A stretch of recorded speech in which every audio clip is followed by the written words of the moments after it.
আসসালামু আলাইকুম। দেখেন আমি যেখানে দাঁড়িয়ে আছি এটা কিন্তু একটা ক্ষেতের মাঝখানে দাঁড়িয়ে আছি।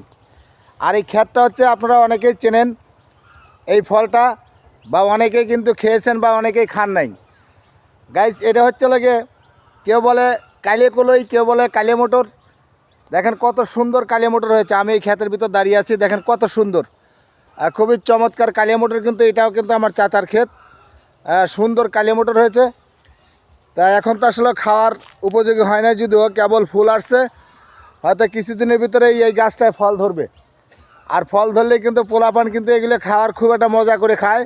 আগে যেমন আমরা মাঠে ছোলা খেয়েছি, ফুট পুরাইয়া আগুন নিয়ে গেছি, ম্যাচ নিয়ে যা নাড়া মানুষের ক্ষেত্রেই তুলেছি, ছোলা তুলেছি, মাঠের মধ্যেই ফুট পুরাইয়া খেয়েছি। তাই এই কালিয়াকলেও কিন্তু এইভাবেই ফুট পুরাইয়া কিন্তু খাওয়া যায় প্রিয় বন্ধুরা। আর কালিয়াকলের স্বাদ ডাল কিন্তু খুবই স্বাদ লাগে, খুবই সুস্বাদ।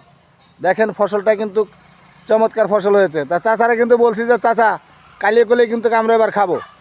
তা আমার চাচা কি বলে আপনাদেরকে জানাবো। চাচা, এই ক্ষেতটা হলে আমার চাচার, আমার এই চাচার ক্ষেত। তা কালিয়াকলে চাচার কাছ থেকে কিন্তু অনুমতি নিয়ে খেতে হবে, যেহেতু চাচা খুব কষ্ট করে ক্ষেতটা করছে। চাচা, জি জি, এই যে কালিয়াকলে বলছেন, এই কালিয়াকলে তো খাওয়া লাগবেন দেখতেছি। হ্যাঁ, বড় ভালো হলে খাওয়া যাবে, সমস্যা নাই। যাক, আমার চাচা অনুমতি দিয়েছে প্রিয় বন্ধুরা, আমার চাচা কিন্তু অনুমতি দিয়েছে যে বড় হলে পাকলে পরে তোমরা খাইও, সমস্যা নাই। হ্যাঁ, আমার চাচা মন মানসিকতা খুবই ভালো। সবাই আমার চাচার জন্য দোয়া করবেন, আর ফসলের জন্য সবাই দোয়া করবেন।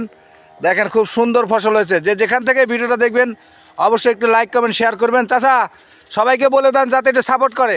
ইনশাল্লাহ সবাই আমার ভাতিজার জন্য দোয়া করবেন, লাইক দেবেন এবং কমেন্ট ও সাবস্ক্রাইব করার জন্য বিশেষভাবে অনুরোধ করছি। ধন্যবাদ আমার চাচাকে। সবাই ভালো থাকবেন, সুস্থ থাকবেন। আল্লাহ হাফেজ।